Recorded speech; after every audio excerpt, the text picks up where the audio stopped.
Fire exit. आग लगने की सूरत में एक इमरजेंसी बर्पा हो जाती है। इस सूरत में वर्कर्स, स्टूडेंट्स और रिसर्चर्स को पता होना चाहिए कि कौन से रेगुलर एग्जिट्स हैं और कौन से ऑल्टरनेटिव एग्जिट्स हैं। So let's talk about the fire exits. हमेशा आग लगने की सूरत में बाहर का रास्ता तलाश करने की कोशिश करनी चाहिए। अगर आप फायर के साथ फाइट करना चाहते हैं तो you have to follow these rules. Only fight with the fire when the fire is small and contained. If you feel that if you fight with the fire, then you are safe from the toxic smoke. और अगर आपके बचने का रास्ता है, then you can fight with the fire as well. या आपकी छठी हिस्स बता रही हो कि अगर आप स्मॉल फायर के साथ डील करेंगे तो आप सेफ हैं. It is okay. Now, what is fire exit? It is actually a kind of emergency exit that is mounted to the outside of a building. आपको बिल्डिंग से बाहर जाने का रास्ता बताती हैं. फायर एग्जिट की ज़रूरत कब महसूस हुई? जब आप फास्टर एवैक्यूएशन चाहते हैं कि आप बिल्डिंग को जल्दी से खाली करा लें फायर इमरजेंसी की सूरत में, तब फायर एग्जिट्स सिंबल्स के फॉर्म में प्रॉपरली मेंशन होने चाहिए.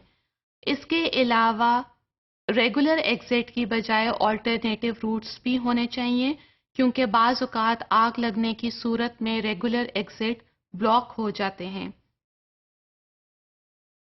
Now, why there is a need of fire exit? In 1883, in England, 180 children died of fire. So from that time, in all the buildings, fire exit symbols were used. In 1911, in America, 146 workers died in the factory, और वो भी आग लगने की सूरत में हुआ. Unfortunately, Pakistan में अभी तक फायर एग्जिट्स प्रॉपरली बिल्डिंग्स में मेंशन नहीं है, जो कि मेंशन होने चाहिए. जिस तरह के 9/11 जब वर्ल्ड ट्रेड सेंटर अमेरिका पे अटैक हुआ तो तब भी ऑल्टरनेटिव रूट्स लॉक्ड थे. इसी तरह आपको पता चलता है कि आपने फायर इमरजेंसी की सूरत में कौन कौन सी बायोसेफ्टी और बायोसिक्योरिटी में इम्प्रूवमेंट्स लानी हैं. So all buildings should have well-marked emergency exits. Now, there are different symbols used in different countries. For example, in most of the countries, the term exit is used. E is capital, X, I, and T. The whole world is in capital letters. Either it is mentioned in green color or in red color. This is again vary from one country to another country.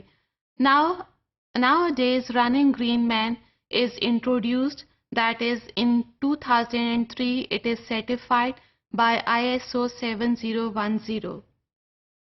So now in most of the countries this Running Green Man is used.